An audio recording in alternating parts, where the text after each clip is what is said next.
pero eliminaba esta intransitable elección de jueces y magistrados. Totalmente, Carmen. Pero no la tomaron. Pero a ver, pero es que ahí vamos, y la discusión va a estar así en el futuro y en la historia. Ese es el punto. Se estaba manejando la Corte como un ente político, no como un ente pura y absolutamente judicial. Ese es el punto, Carmen. Ese es el punto. ¿Qué corte era? Y es que esos personajes, el mismo Luis María Aguilar que vimos en la fiesta de Collado, esos mismos ministros que jugaron al poder, ¿no? Pues ahora están ahí y esos resolvieron. El punto es ese, la esencia es ese, Carmen.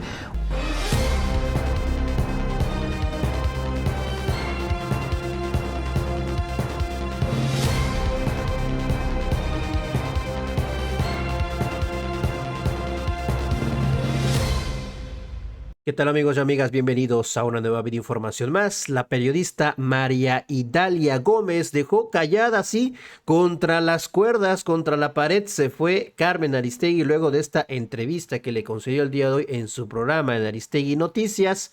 Y vean cómo la periodista le dice, pues simple y sencillamente el Poder Judicial, o en este caso la Suprema Corte, ya estaba actuando como un ente político, no un ente judicial, y así señala la corrupción de Norma Piña y de todos estos ministros de la Corte que apoyaban el freno a esta reforma al Poder Judicial, y sí, para querer, pues simple y sencillamente, mis estimados perdonos, meter mano en la Constitución cuando no tenían facultades.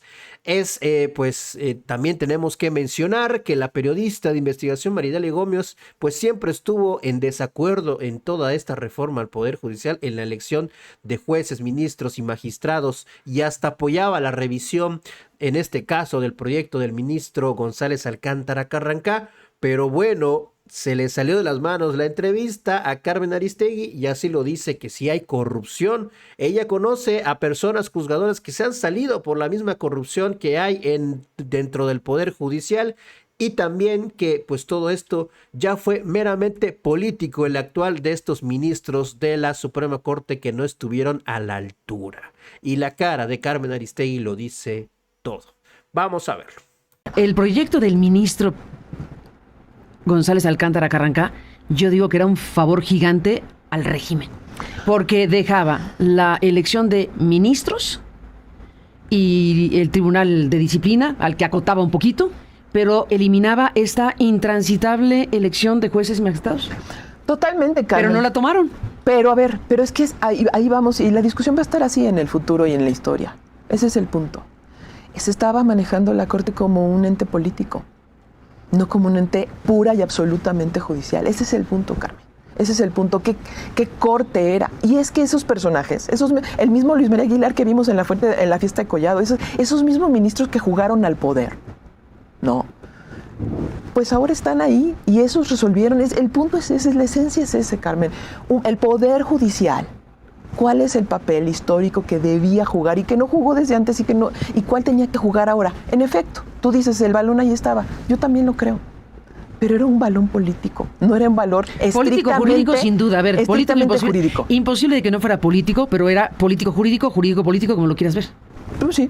¿Le toca a la Corte? Eso tienen que dirimirlo las grandes mentes. O sea, yo he visto a Juan el exministro de la Corte y exdirector del Instituto de Investigaciones Jurídicas, que ha dicho Valadez. Diego Valadez. Diego Valadez lo ha dicho insistentemente. Las reformas a la Constitución no se pueden revisar por esa guía.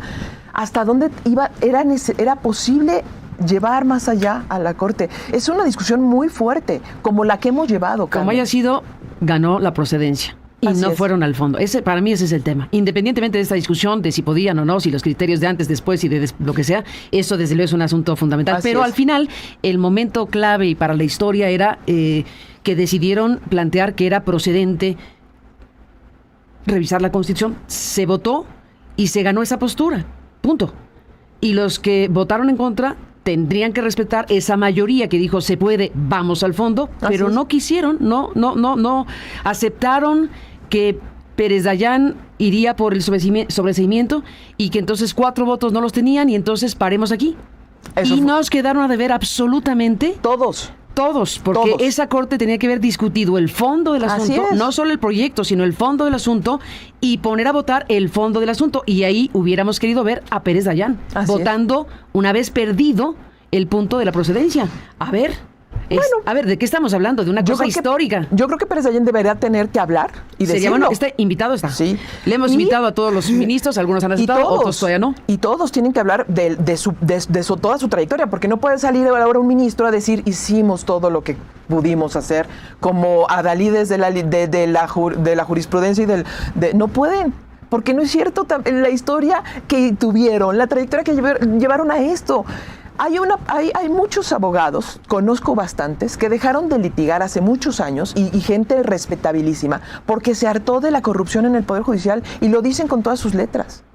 Y también de su cercanía con el poder. A ver, no hay duda de que tenemos un problema gigante en la justicia. Nadie podía ponerse a defender el sistema judicial en México per se, porque con los grados de impunidad que existen y de todo lo que sabemos que hay en la justicia en México, eso no hay duda de eso. El diagnóstico es compartido por todo el mundo.